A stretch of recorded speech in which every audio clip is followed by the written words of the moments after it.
that guy trying to kill me? Hey.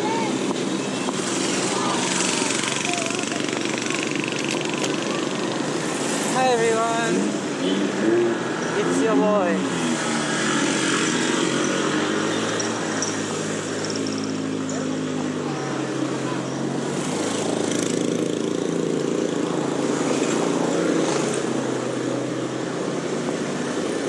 Apologies for the traffic. It's currently Monday, 5 p.m. rush hour in the Philippines, and it's gonna be like this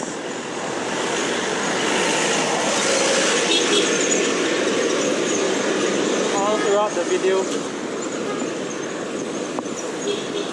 Today we are heading up a small climb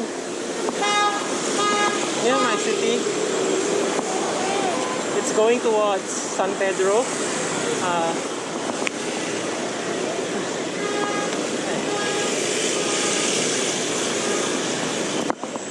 San Pedro Daang Hari Road. This used to be the road towards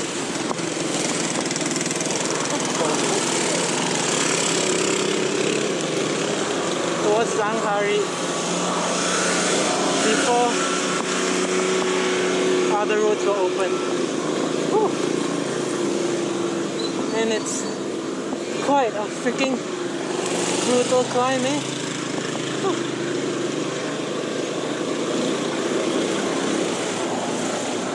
I'm already at my lowest gear.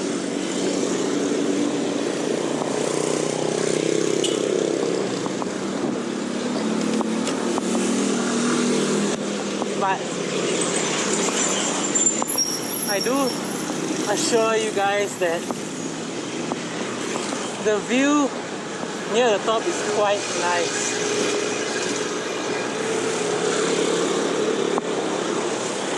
So, well, on the way there,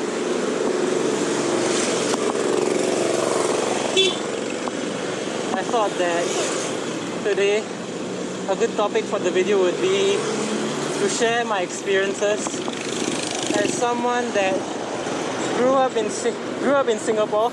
Well, I guess most of my life in Singapore, and having to come back here in Philippines for college.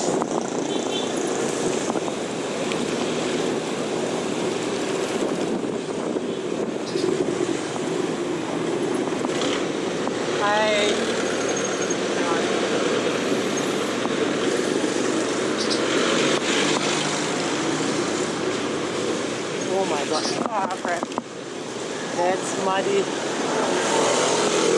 Okay, so I grew up in Singapore. To tell you more about myself, I grew up in Singapore.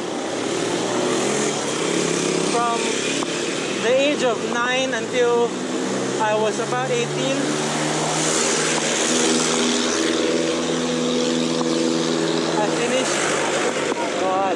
I finished my elementary and high school diploma in Singapore, and basically kind of made all my friends there and grew up there.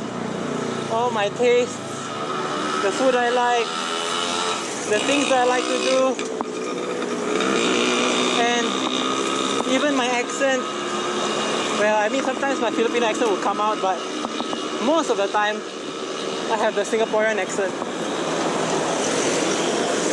Some Filipino people that I've met in Singapore also actually are surprised that I'm an actual Filipino person, because I sound like a Singaporean, and I also kind of look like one, a bit Chinese.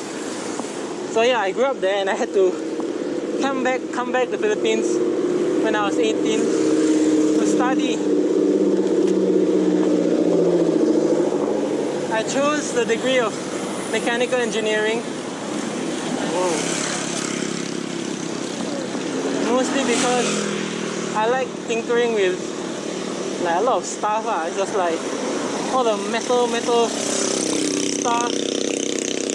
As you can see, tinkering with my bike.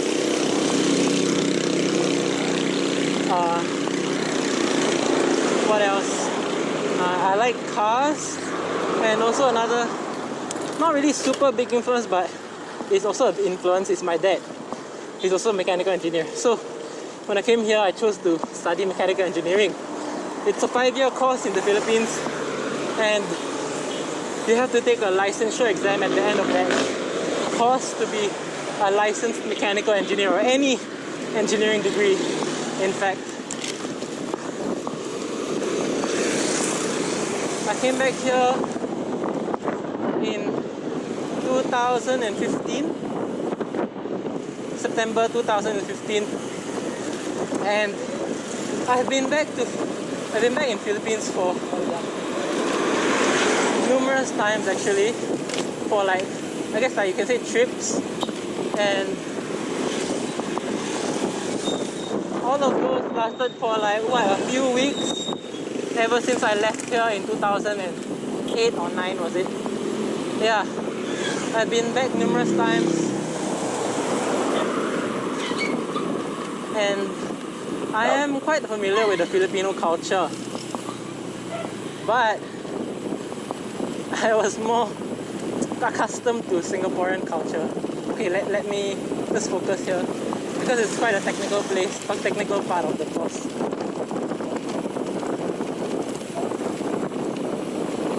It's damn fun, love this part. Fucking dangerous though. Woohoo! I love this part. Oh my god.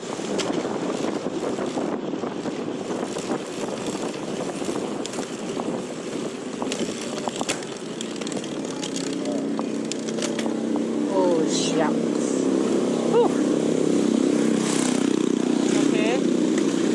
I came back here in 2015 and studied at a local school.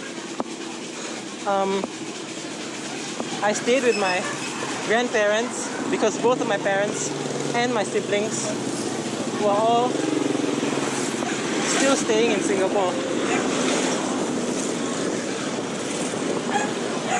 And I just want to say that my first semester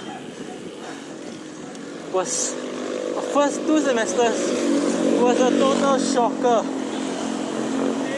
Like, the studying culture here was totally different, and I would say like it's a lot more relaxed than compared to Singapore. Everyone here kind of sorry.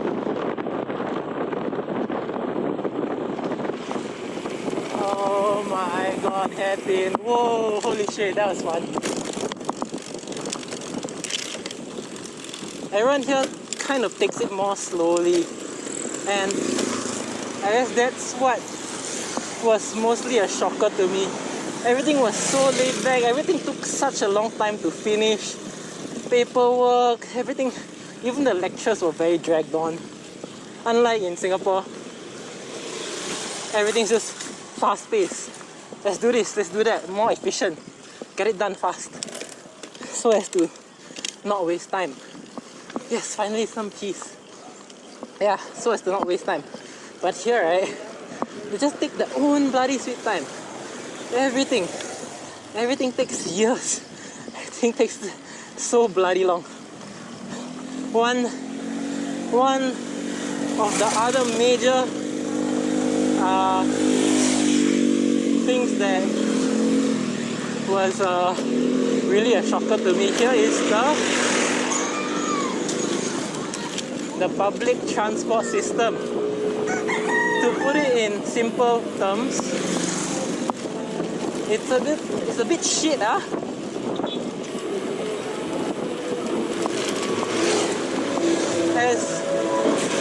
As most people are familiar with,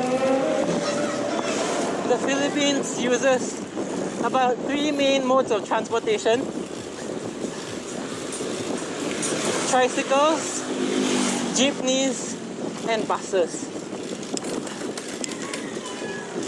There are other modes also, such as vans, which I would use to take to school. Now, my normal route to school would be 1 tricycle ride, 1 jeep ride, and 1 van ride. And it would all take about, well, it depends really. Depends on the traffic. It would normally take about either 45 minutes, if you're lucky, or an hour to 2 hours, if you're not so lucky. So, traveling here, commuting to anywhere,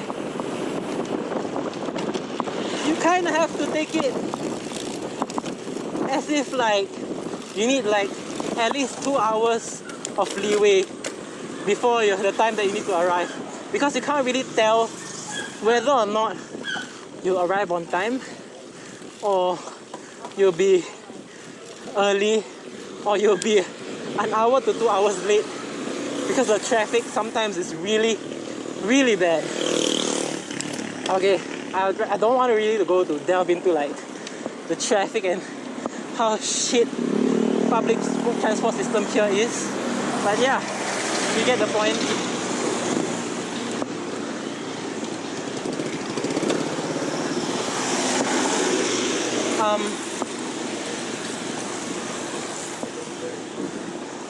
One other major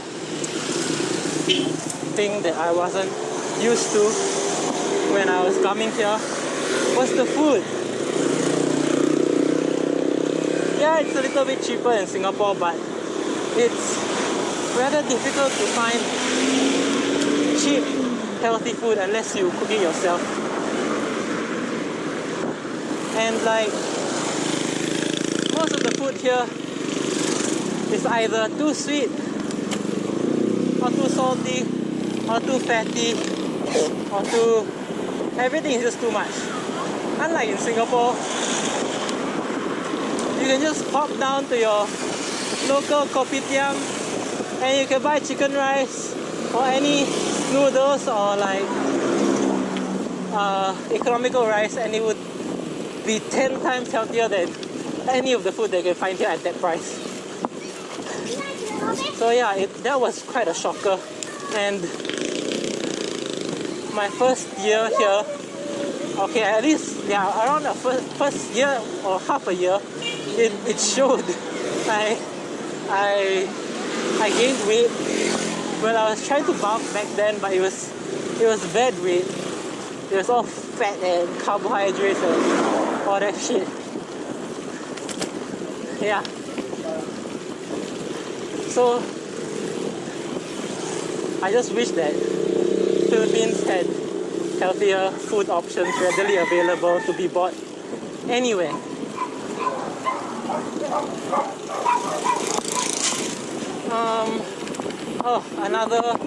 One other great shocker to me when I came here was the fact that nobody, literally like nobody here exercised on a regular basis, unless you're really like those sports enthusiasts lah.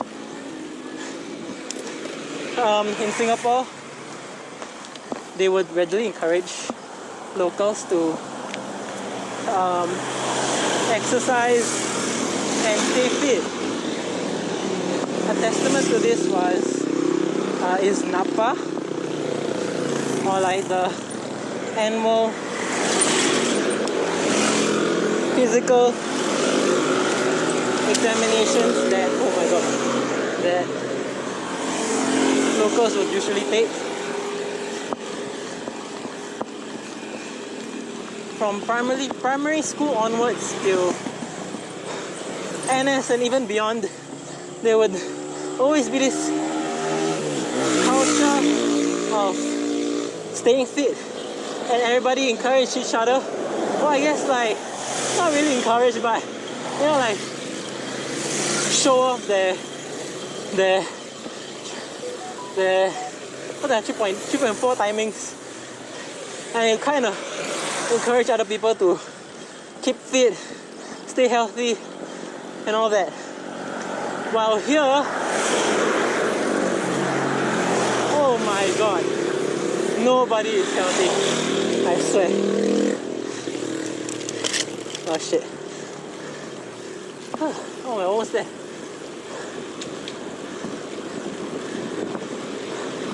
Literally nobody is healthy.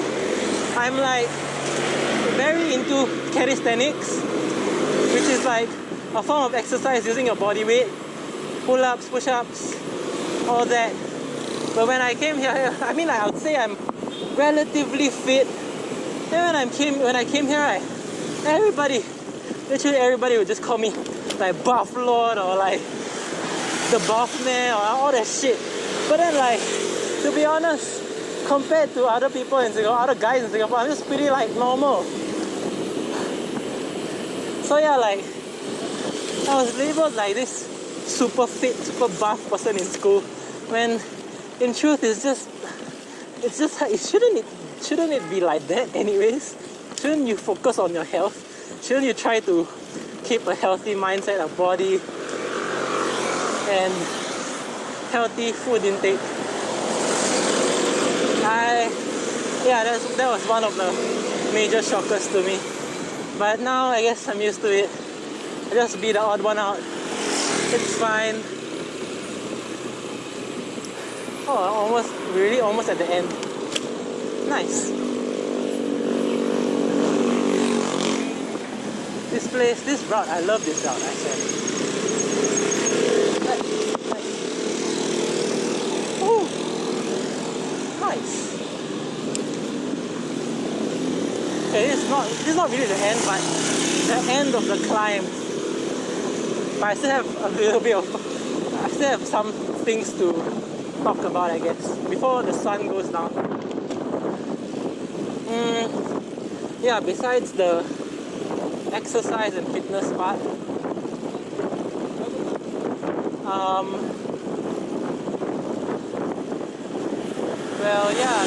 I've talked about academics, difference in academics,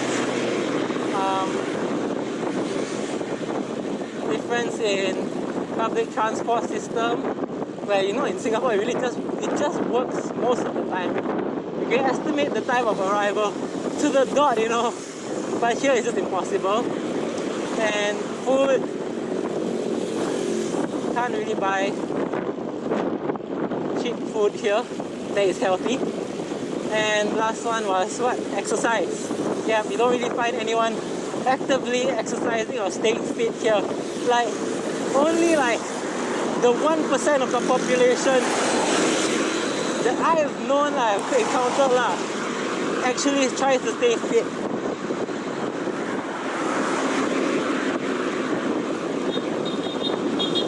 But I guess now, ever since the whole pandemic thing, there have been more people getting into cycling. More people that I know has been getting into cycling also. And that's quite a good thing, I guess. That solves like two things that I mentioned earlier. First, the public transport. We didn't have jeepneys and tricycles during the lockdown. That's why everybody shifted to cycling. It reduces traffic, and it also solves the other problem, fitness. More and more people are getting fitter because they're getting into cycling, which is a good thing. I'm quite happy about that. But yeah, that's one really awesome thing that has came from that lockdown. Oh, nice ride. What else was I shocked about? I guess one of the really major things that I have been like a culture shock to me, really I want to repeat it again, but it was just the academic mindset, I guess. Because I wouldn't really say, okay, it's most of the people that I that I got to know in school, they are really very chill when it comes to their studies. Like, they were just like, they have the culture of like pushing it back to the absolute limit of the deadline. But I guess like other countries are like that also. But it was new to me because in Singapore they don't do that. In Singapore they always, I feel like people are always on top of their game and trying to like score the highest GPA that they can.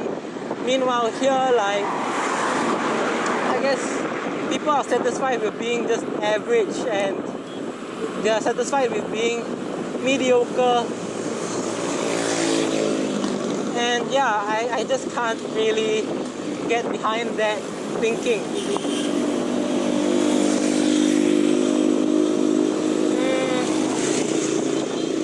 If I were to continue on other topics, I feel like it'll be a bit of a rant already, and I just want to keep this as more of like just a perspective of someone that came from another country and started studying here. So yeah, I guess in terms of a cyclist perspective, I would say that the views here and the destinations are more interesting, but the roads are shit, which is why, like I said in my previous video, a gravel or a cyclocross bike makes more sense. I'm gonna U-turn here and kind of like give myself a break, and I'll be ending the video here soon. So yeah, if you have finished listening to this little perspective video, thank you so much for taking the time. I'll end it with a view of the church. Hang on. Oh.